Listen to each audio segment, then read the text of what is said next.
เป็นสัตว์ที่พิธีกรรมคือคำเงินสัตว์ตัวสัตว์ฟ้าลำเตียงทุ่งเมืองวันให้พี่ฮอขับยาวไปทุ่งเมืองน้ำใหญ่มีสวงมาเอาจุดควันให้เป็นสาวตาหน้าวันลูกน้องตาปีหอมป้าตอนซื้อจัดที่พี่ล้อน้องเฮาขามีลูกลาวันตามวนกึ่งหอมป้าจัดซื้อพี่ล้อน้องเฮาขามีลูกลาวันตามวน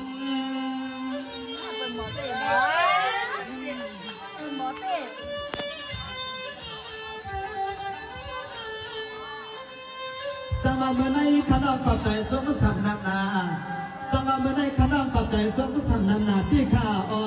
อะไรไม่เห็นเป็นพออ่างไม่ออกเงินสมาชื่อเสียงฟ้าบอกความมากกว่าเส้นสายสวรรค์สหักขาอามาเฮืองสวรรค์ความเปลืองเรื่องไม่สันในสันนายังอยากไปเฮืองเป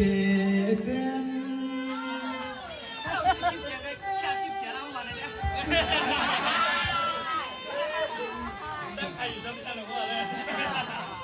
นอนมาด้วยขาลุ้นหลอกคำว่าปีสวยอู้ฮาเลยตั้งปีใจของผู้ปีตาเสียงปีเสียงน้องมาให้ขับปนับเปียงทุ่งเมืองนั้นใหญ่เมียสวรรค์ซ้ำว่าเลยเอาคนควันก็มือหัวขับพันกวนตันหยุดปันปีปันน้องเขาขามาเลยเด็กวางนอนนอนเขาลองเงินเด้คำว่าปีคุยปีน้าปีเขาคำปล่อย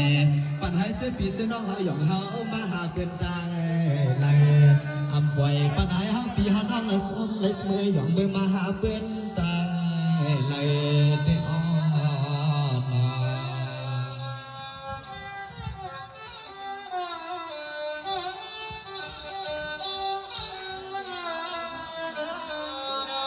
สวรรค์นายปีนางปีคอยเดียวใครอันนอกึ่งตันข้าดีพัดผ่านปีเจ้าขยันดำเงินคำขับใส่ไว้ในทวงปีเจ้าลับเอาแนบใจแนบหลวงวางชื่อมันให้ปฏิเป็นตาหน้าตั้งหลีย้อนสู้ได้หรอนอมันต่อเงินปีเฮาขับก่อนไหนก็ที่มาขันเป็นปนังเป็นรังพบควางปอดสั่งเบสั่งใหม่ไว้ในคำเจ้าเขียนแนบใหญ่เหลือปนสุดสันแน่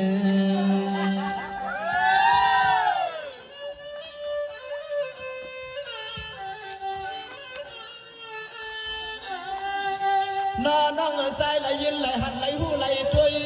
ด้วยเปียเจ้ามาไหลไปไหลดวงในอ้อนหนึ่งเหียงนั่นอื่นจันละกาความป้าแทงสองเย้าขึ้นไหลกวางร้องหลีร้องกวางสาวสุดร้องมือปล่อยจ่อยางเสาเสียงเมืองคำสาวข้างน้องมาเลยล้อมสุดร้องตีกางต่อคำเสาเสียงเมือง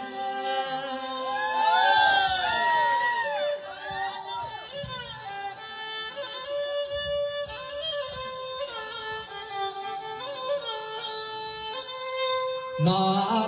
คำเปียวใครนอเพราะว่าเป็นรองตาหน้าศิลาเริ่มลองกำเลนอลองคือสาวใครไปเตรียมลองบอกเลนอลองเพลงผมเสียมปีเสียมน้องเอากำมันกูเมืองซ้ำกว่าเลยมาห้องวางเลยเสียมหน้าล้อผู้สู่สาวใครนอปมมีตีเนสังเสียมหน้าล้อผู้สู่สาวใครนอปมมีตีเนสังเดอ